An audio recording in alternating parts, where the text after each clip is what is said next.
1, 2, get down.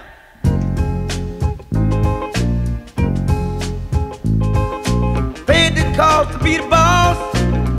Ciao! Welcome to Rome, the eternal city, the city of love.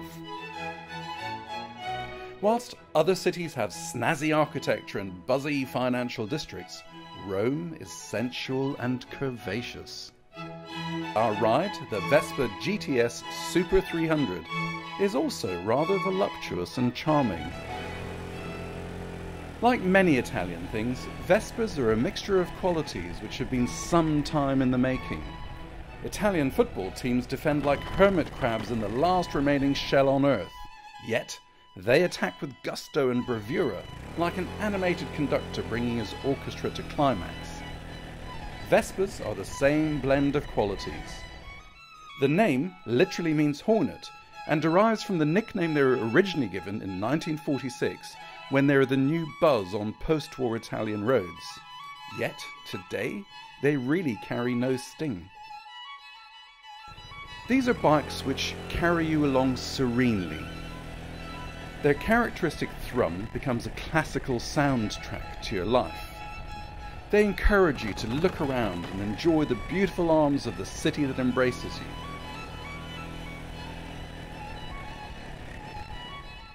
Honestly, if you had a big bike, or even something with bigger wheels, you wouldn't be so comfortable just nipping, tucking, diving around these little corners and alleys.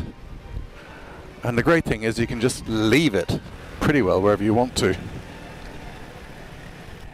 The experience of riding a Vespa is unique, even amongst scooters. If you wish each journey to be a memorable experience, then this is the bike for you. Demanding almost nothing of you, yet giving you plenty, like the very best lover you'll ever have. What's disappointing is the amount of Yamahas and Hondas around here. Look at this guy. Come back here, Mr. Tricity, with your tricycle. You should be on a Vespa, mate. The clever thing about what Vespa has done these days is to simultaneously recognise that it's a passion purchase, whilst removing all those worries that people might historically have had about the brand. How well does it work? How safe is it? How reliable might it be? It's really a master expression of Italianness, seductive of the heart, persuasive of the mind.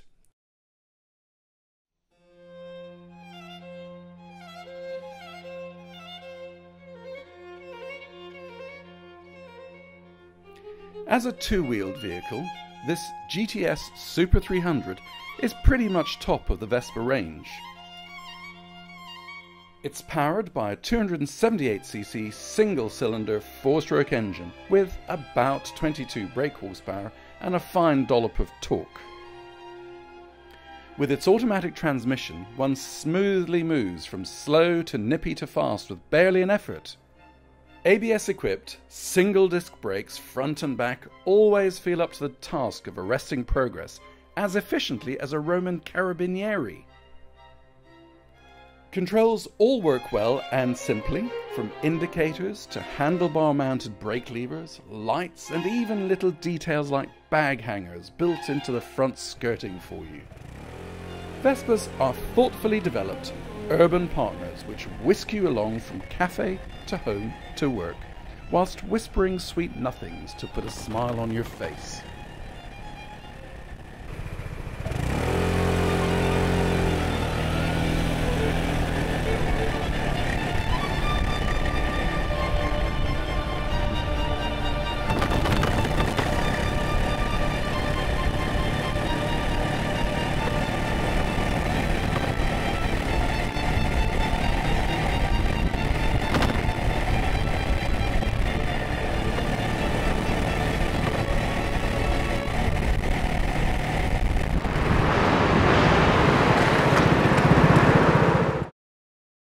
There are two things you should know about these Vespas which are not totally lovely.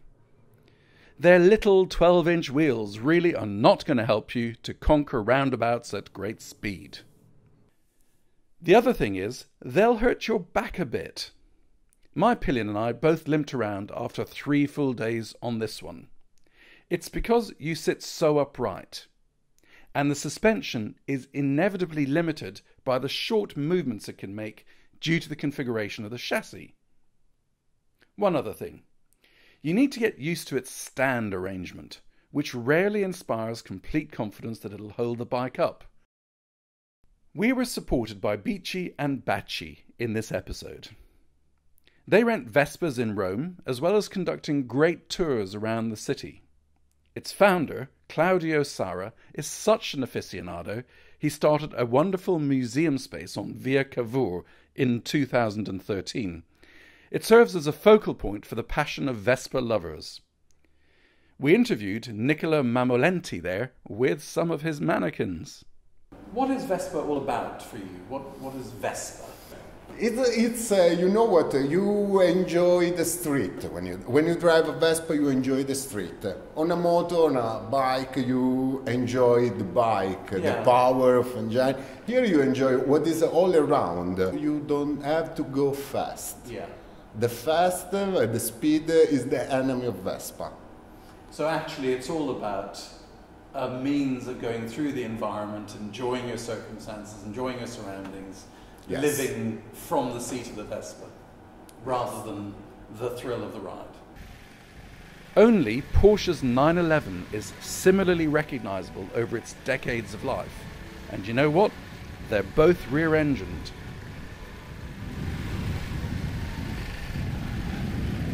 This is November.